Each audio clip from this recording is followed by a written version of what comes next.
AITA kicked his pregnant wife out of the house when her hormones started playing and she started swearing at me. Discovering that we were expecting our first child was like finding the pot of gold at the end of a rainbow. It was an ordinary Tuesday evening when Emily came home with that look on her face, the one that said she had a secret but couldn't contain it much longer. Her cheeks were flushed, her eyes sparkled, and I could tell something monumental was about to spill out of her. "Jack," she said, barely able to hold back her grin, "we're going to have a baby." At first I just stood there blinking. It took a moment for the words to sink in. A baby. Our baby.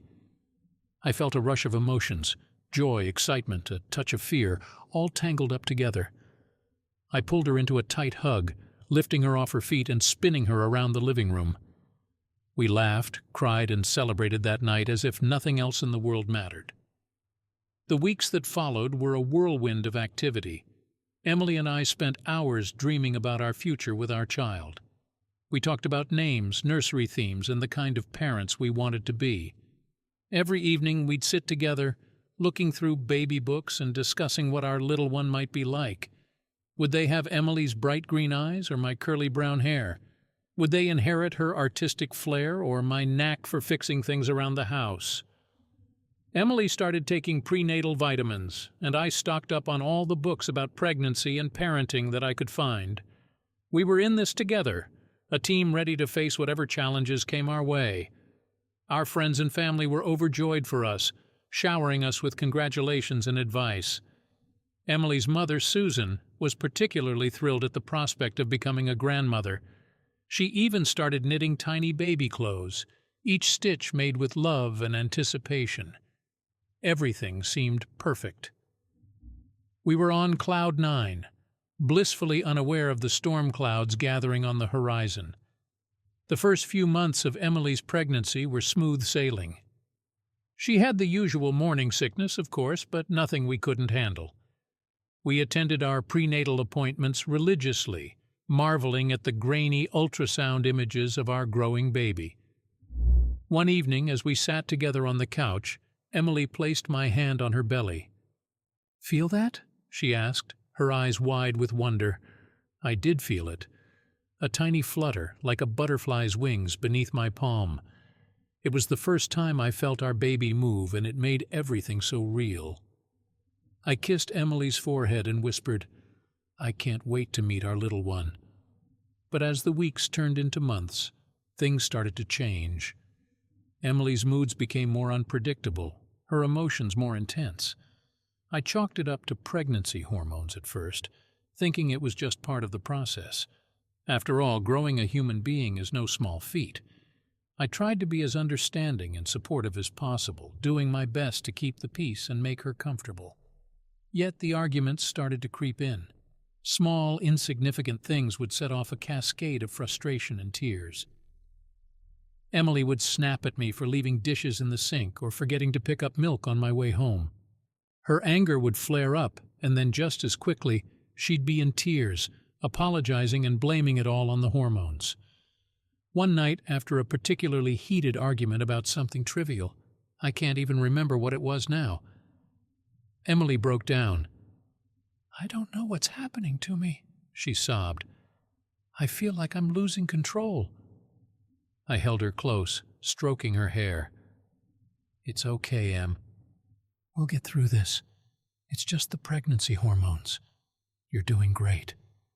But deep down, I was starting to feel the strain too.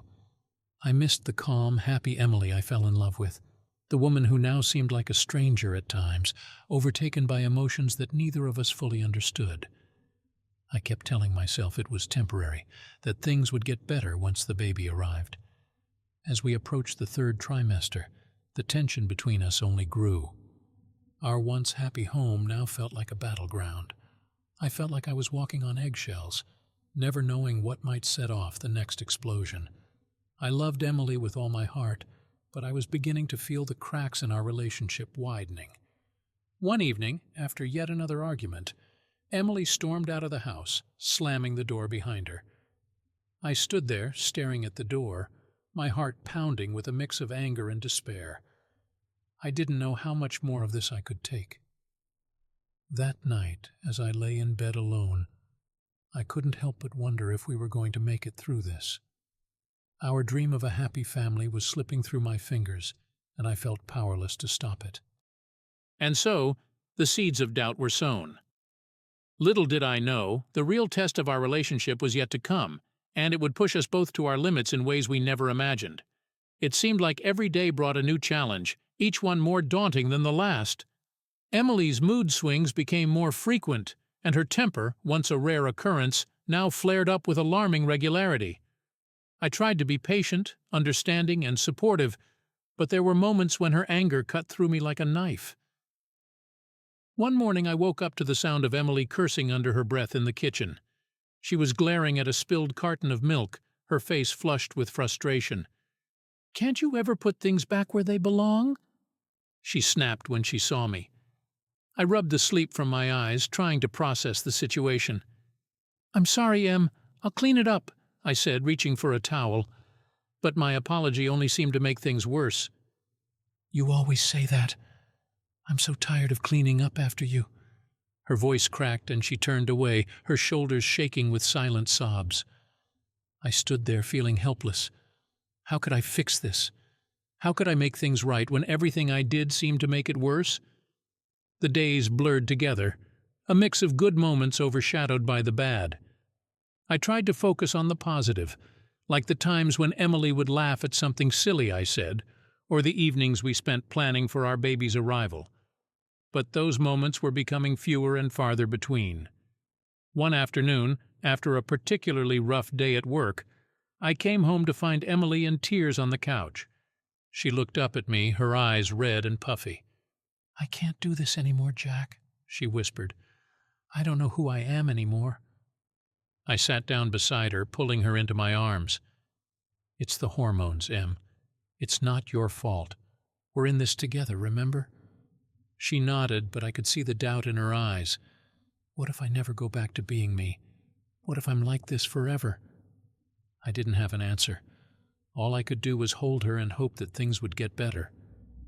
But as the weeks passed, it became clear that hope alone wouldn't be enough. The breaking point came on a stormy Saturday evening. The rain pounded against the windows, and the tension between us was palpable. Emily had been irritable all day, snapping at me over every little thing. I tried to stay calm, but I was reaching my limit. We were sitting in the living room, the TV droning on in the background. Emily was flipping through a baby book, her brow furrowed in concentration. I glanced over at her, trying to muster the courage to address the growing rift between us. "Em, we need to talk," I said, my voice steady but firm. She looked up, her eyes narrowing. "About what?" "About us. About what's been happening lately. I know this pregnancy has been hard on you, but we can't keep going on like this." Her expression hardened. "You think I don't know that? You think I like feeling this way?"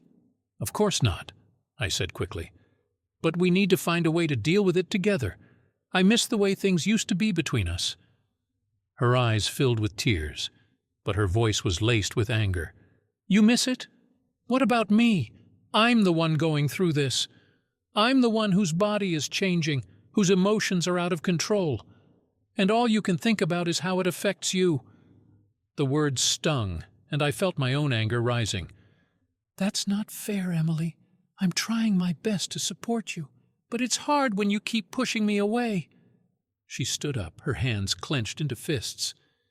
"You think it's hard for you? Try being in my shoes for a day, Jack. Try feeling like a prisoner in your own body, unable to control your emotions." "I understand that," I said, my voice rising. "But you can't keep lashing out at me. I'm here for you, but I can't be your punching bag." Her face twisted with rage, and she screamed, "Get out!"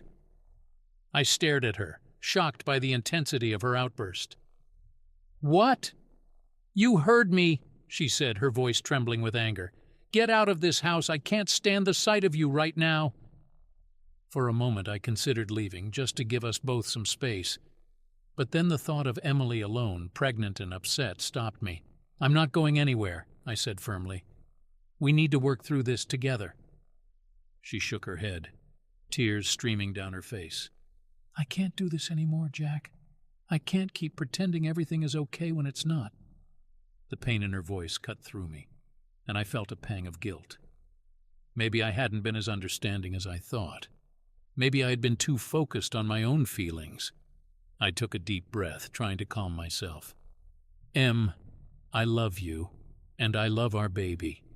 But we need to find a way to communicate without tearing each other apart. She looked at me, her eyes filled with a mix of anger and sorrow. I don't know if I can do that, Jack. I don't know if I can be the person you need me to be. Her words hung in the air, heavy with the weight of our unspoken fears. I wanted to reach out to her, to tell her that we could get through this. But something held me back. The cracks in our relationship were deepening, and I wasn't sure how to mend them. As the storm raged outside, I realized that our own storm was far from over.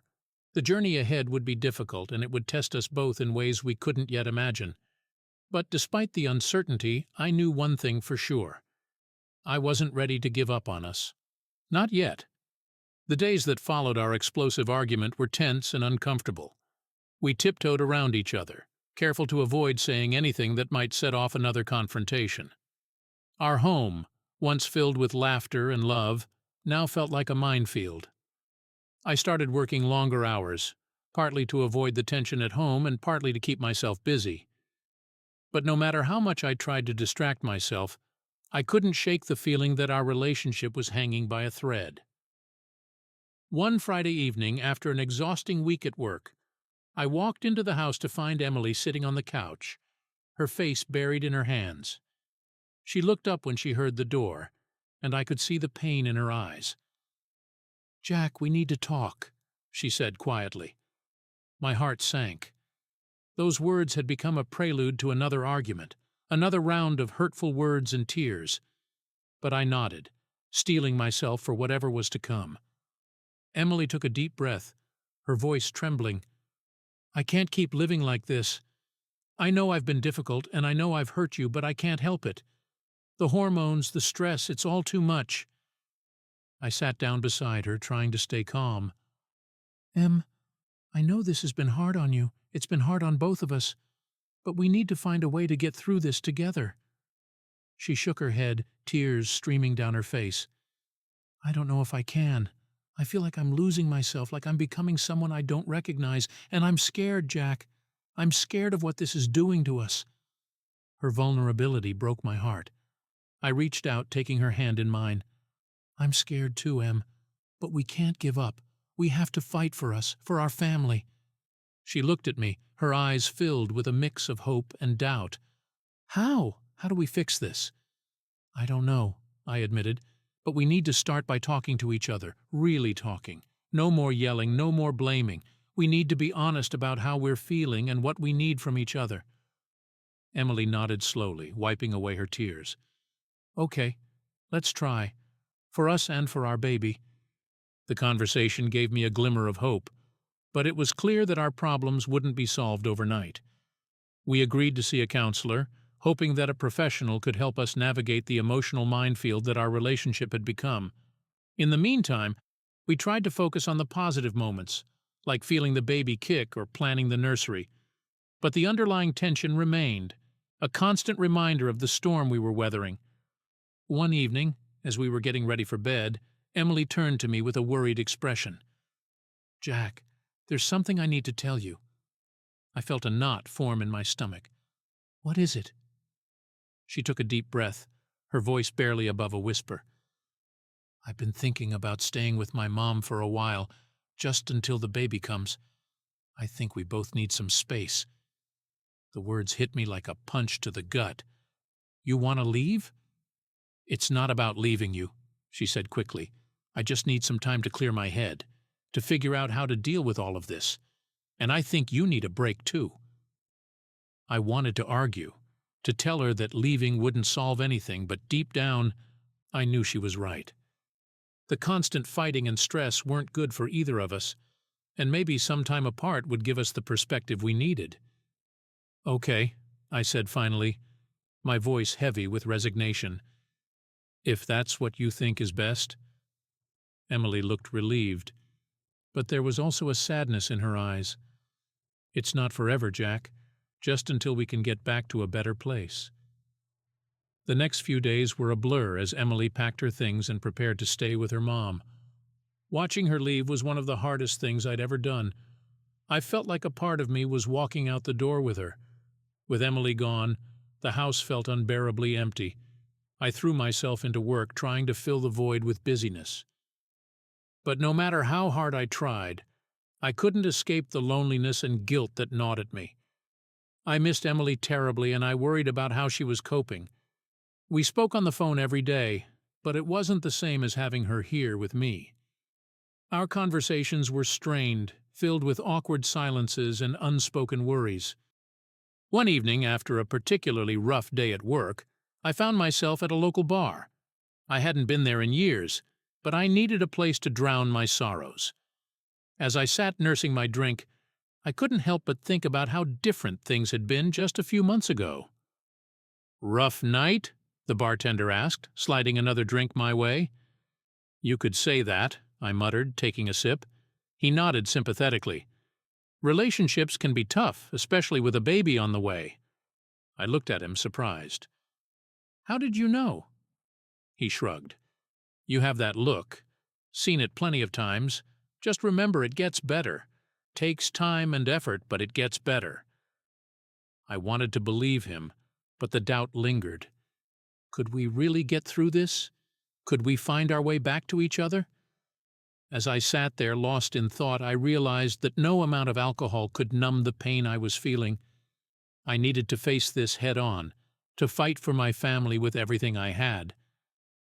The next morning, I woke up with a pounding headache and a renewed sense of determination. I called Emily, hoping to have a real conversation, not just the surface-level talks we'd been having. "Hey, Em," I said when she answered. "Can we talk? Really talk?" There was a pause, and then she sighed. "Yeah, Jack. We need to." I poured out my heart to her, telling her how much I missed her, how sorry I was for everything that had happened. I admitted my own mistakes and asked for her forgiveness. Emily listened quietly, and when I finished, she took a deep breath. "I miss you too, Jack. And I'm sorry for how I've been acting. The hormones, the stress, it's all been too much. But I want us to get through this. I want us to be a family." Her words were a lifeline, and I clung to them with all my might. "We will, Em. We'll get through this together."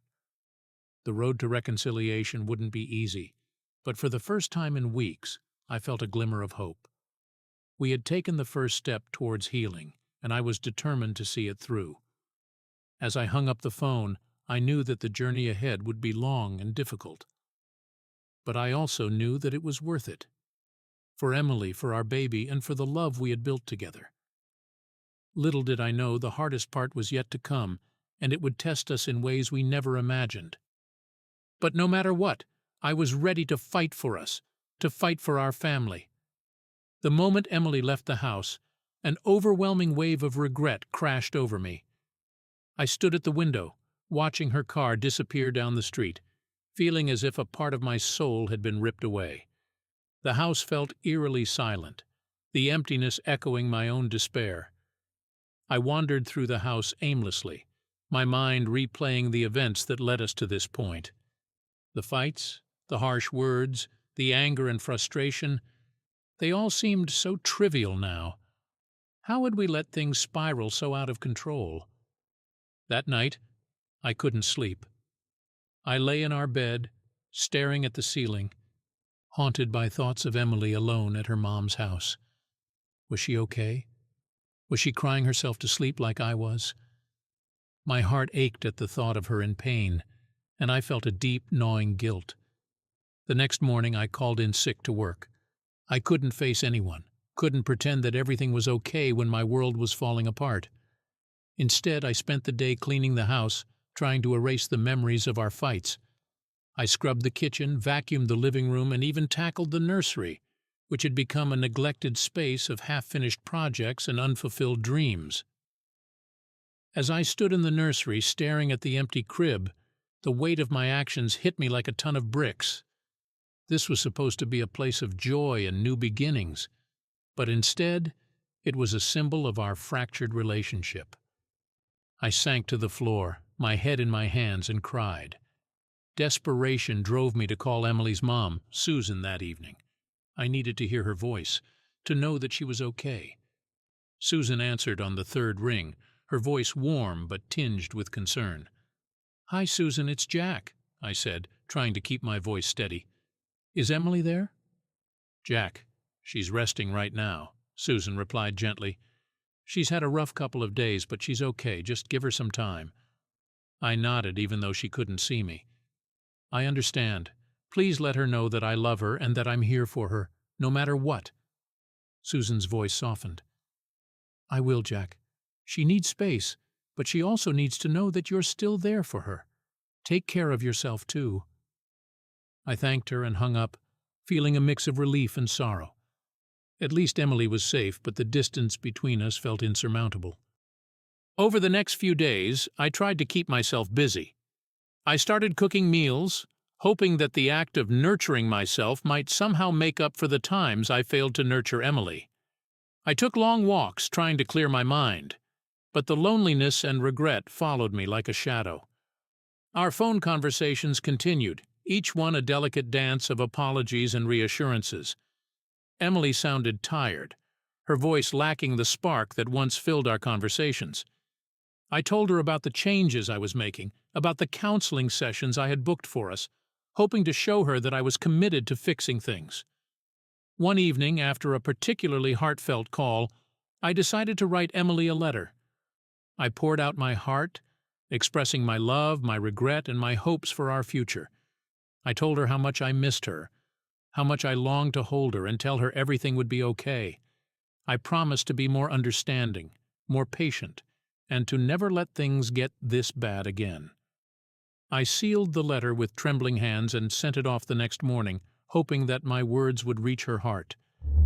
The days that followed were a waiting game, filled with anxiety and anticipation. I checked my phone constantly, hoping for a response, a sign that she was ready to come home. Then, one rainy afternoon, my phone buzzed with a message from Emily. My heart raced as I opened it, my eyes scanning the screen.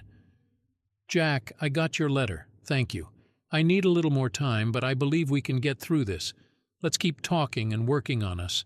I love you." Relief and hope surged through me.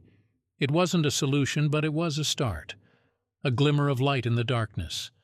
And for the first time in weeks, I allowed myself to believe that maybe, just maybe, we could find our way back to each other. With Emily staying at her mom's, I found myself turning to friends and family for support. I had always been the type to keep my personal struggles to myself, but this situation was too overwhelming to handle alone. One Saturday afternoon, I met up with my best friend Tom at our favorite coffee shop. Tom had known Emily and me since college, and he had always been our go-to guy for advice. As we sipped our coffees, I poured out the whole story, from Emily's mood swings to our explosive arguments and her decision to stay with her mom. Tom listened intently, his expression a mix of sympathy and concern. "Man, that's rough," he said finally. "Pregnancy can be really tough on women, but it sounds like it's been a nightmare for both of you." "Yeah," I sighed. "I just don't know what to do. I feel like I'm failing her, failing us." Tom leaned back in his chair, thoughtful. "Have you guys thought about counseling? Sometimes having a neutral third party can really help." "We're planning on it," I said. "I just want to make things right, you know? I miss her so much." Tom nodded. "You will. Just give it time and keep communicating.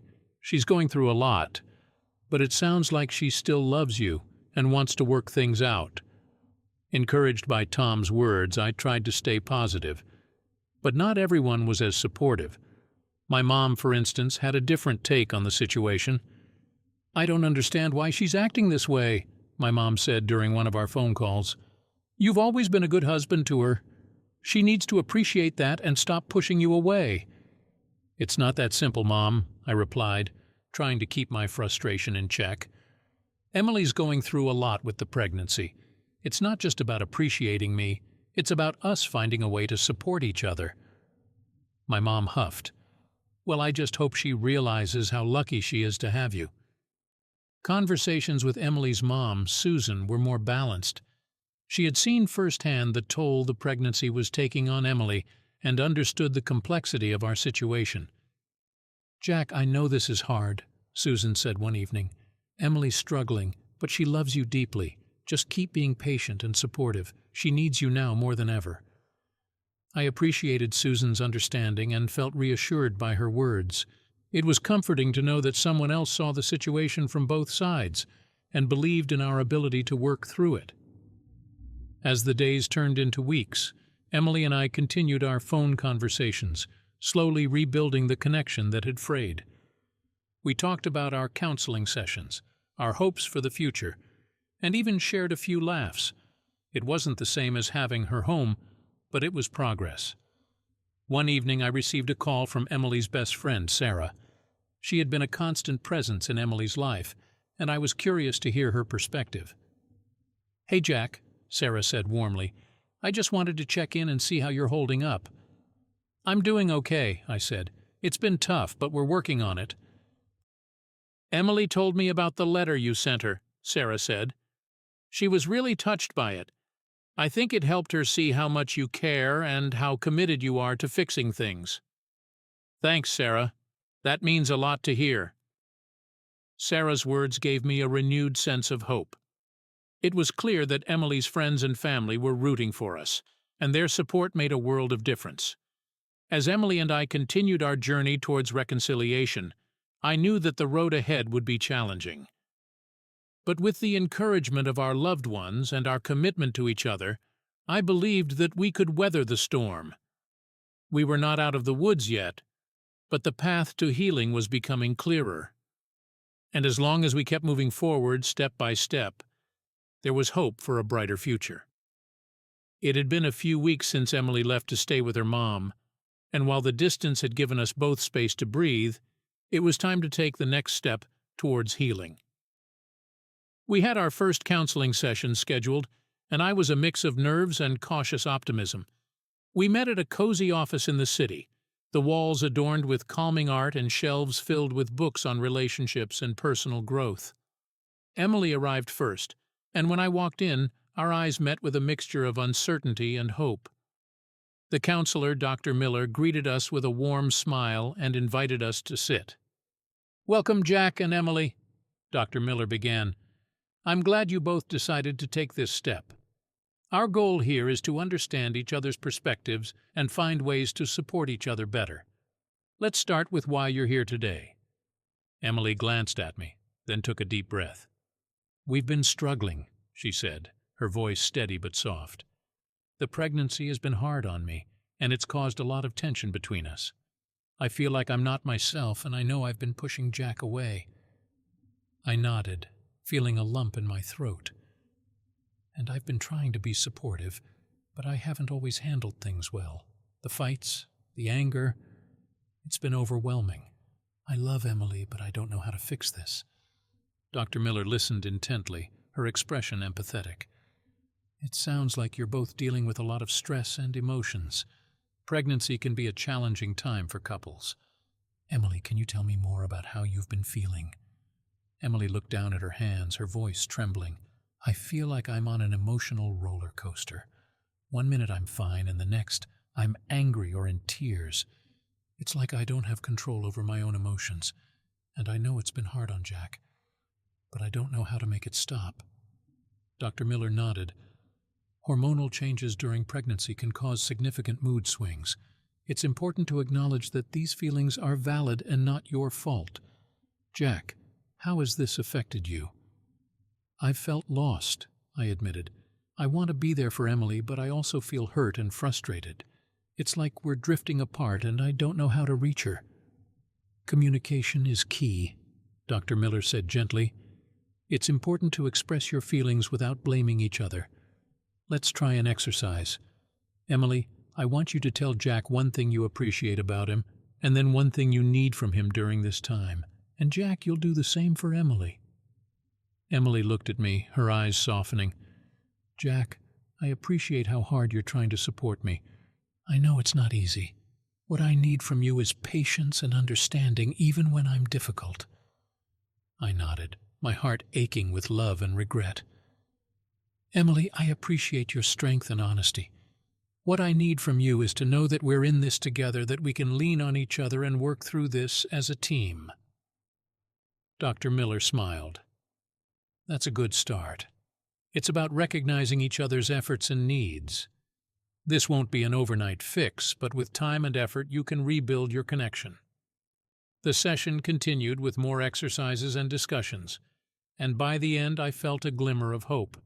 We had a long way to go, but we were taking steps in the right direction.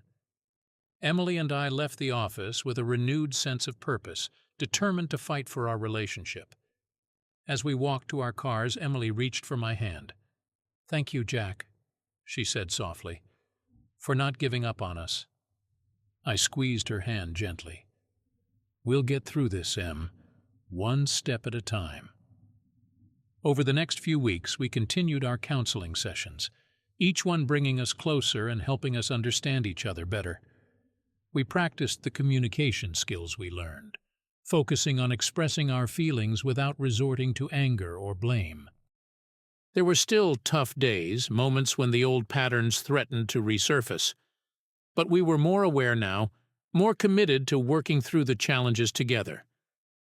Emily's mood swings became less intense as the pregnancy progressed, and we found ways to support each other through the difficult moments. One evening, as we sat on the couch, Emily resting her head on my shoulder, she whispered, "I love you, Jack. I know this hasn't been easy, but I'm grateful for you." Tears filled my eyes as I kissed her forehead. "I love you too, Em, and I promise we'll keep fighting for us." We had faced the storm and come out stronger. There would be more challenges ahead, but we were ready to face them together, hand in hand. Our journey was far from over, but for the first time in a long while I felt a sense of peace and hope for the future. As the weeks turned into months, Emily and I settled into a new rhythm. Our counseling sessions with Dr. Miller were proving invaluable, giving us the tools we needed to communicate effectively and understand each other's needs. The storm clouds that had once loomed over us were beginning to part, revealing glimpses of the love and connection we had almost lost. One afternoon, Emily and I decided to tackle the nursery together. It had been a neglected project, a space filled with half-assembled furniture and unopened boxes. As we worked side by side, I could see the tension between us easing, replaced by a renewed sense of partnership. "Pass me the screwdriver," Emily said, her voice light and playful. I handed it to her, smiling. "You sure you know what you're doing?" She rolled her eyes but grinned. "Hey, I'm not completely helpless, you know." As we assembled the crib, our hands brushed, and for a moment we just looked at each other, a silent acknowledgement of how far we'd come. The nursery, once a symbol of our struggles, was transforming into a place of hope and anticipation. That evening, after a productive day, we sat on the couch, exhausted but content. Emily rested her head on my shoulder, and I wrapped my arm around her, feeling the steady rise and fall of her breathing. "Jack," she said softly, breaking the comfortable silence, "I've been thinking about something." "What is it?" I asked, my heart beating a little faster. "I know we've been through a lot, and there are still days when I feel overwhelmed. But I want you to know how much I appreciate you sticking by me. I know it hasn't been easy." I tightened my hold on her, my voice filled with emotion. "I love you, Emily, and I made a promise to us, that I wouldn't give up. We're a team, remember?" She smiled, her eyes glistening with unshed tears. "I do remember, and I feel like we're finally getting back to that place where we're a team again." The next few weeks brought more moments of closeness and understanding. We started attending prenatal classes together, learning about childbirth and newborn care. Each class was a reminder of the new life we were preparing to welcome, a life that would need both of us to be strong and united. One evening, as we were getting ready for bed, Emily placed my hand on her belly. "Feel that?" she asked, her eyes shining with joy. I felt a gentle kick, our baby making its presence known. It was a powerful reminder of why we were fighting so hard to rebuild our relationship. "That's amazing," I whispered, overwhelmed with emotion. Emily nodded, tears in her eyes. "We're going to be okay, Jack. I know it." Her words were a balm to my weary heart. We had come a long way, and while there were still challenges ahead, I believed in us. The trust that had been fractured was slowly being rebuilt, each shared moment and heartfelt conversation adding another layer of strength to our bond. Our final counseling session with Dr. Miller was a milestone. She congratulated us on our progress, reminding us that the tools we had learned would continue to serve us in the future. We left her office feeling proud of how far we had come and optimistic about the journey ahead. As we prepared for the arrival of our baby, Emily and I found ourselves more connected than ever. We spent our evenings talking about our hopes and dreams, laughing about the small things, and savoring the quiet moments of peace. One night, as we lay in bed, Emily turned to me, her hand resting on her belly. "Jack, I can't wait to see you as a dad. You're going to be amazing." I kissed her gently, my heart overflowing with love. "And you're going to be an incredible mom, Em. Our baby is so lucky to have you." The day finally arrived when Emily moved back home. I had spent the previous days tidying up the house, making sure everything was perfect for her return. I even added a few touches to the nursery, hoping to make it as welcoming as possible. When Emily walked through the door, her face lit up with a mixture of relief and happiness. "Welcome home, Em," I said, pulling her into a tight hug. "It's good to be back," she whispered, tears of joy in her eyes. The first night together felt like a new beginning. We cooked dinner together, sharing stories and laughter as if we were rediscovering each other. The house, once filled with tension and silence, was now brimming with warmth and love. A few weeks later, Emily and I stood in the nursery, admiring our handiwork. The room was a soft, serene space with pastel colors, a crib, and shelves filled with books and toys. We had put a lot of thought and care into creating a peaceful environment for our baby. "Do you think the baby will like it?" Emily asked, her hand resting on her belly. "I'm sure they will," I replied, wrapping my arms around her. "We've made a beautiful home for our little one." As Emily's due date approached, we became a well-coordinated team, preparing for the big day. We attended our final prenatal class, packed the hospital bag, and made sure everything was ready for the arrival of our baby.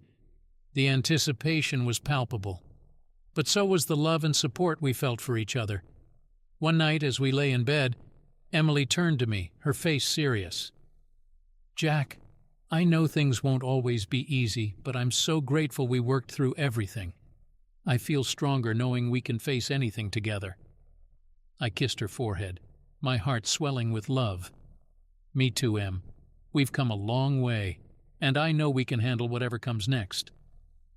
It wasn't long before we found ourselves rushing to the hospital, Emily clutching my hand as we navigated the maze of hallways to the maternity ward. The labor was long and exhausting, but Emily was a warrior, her strength and determination leaving me in awe. I stayed by her side, offering words of encouragement and holding her hand through every contraction. Finally, after hours of labor, the room was filled with the sound of our baby's first cries. Tears streamed down my face as I watched Emily cradle our newborn, her face glowing with a mix of exhaustion and pure joy. "Meet our little miracle," she whispered, her voice trembling with emotion. I leaned in, my heart bursting with love as I looked at our baby for the first time. "Welcome to the world, little one," I said softly, kissing their tiny forehead. As we settled into our new life as parents, the challenges we had faced seemed to fade into the background. The sleepless nights, the endless diaper changes, and the moments of doubt were all part of the journey, but they were made bearable by the love and support we had for each other. One evening, as I rocked our baby to sleep, I looked over at Emily, who was watching us with a serene smile. "We've come so far," I said quietly. She nodded, her eyes shining with tears. "And we'll keep going together. Our family is everything I've ever wanted." In that moment, I knew that despite all the obstacles we had faced, we had emerged stronger and more united. Our journey was far from over, but we were ready to face whatever the future held, hand in hand. As I looked down at our sleeping baby, I felt a profound sense of gratitude and hope. Our story was one of resilience, love, and the power of never giving up. And as we embarked on this new chapter of our lives, I knew that we would continue to grow and thrive as a family, no matter what challenges lay ahead.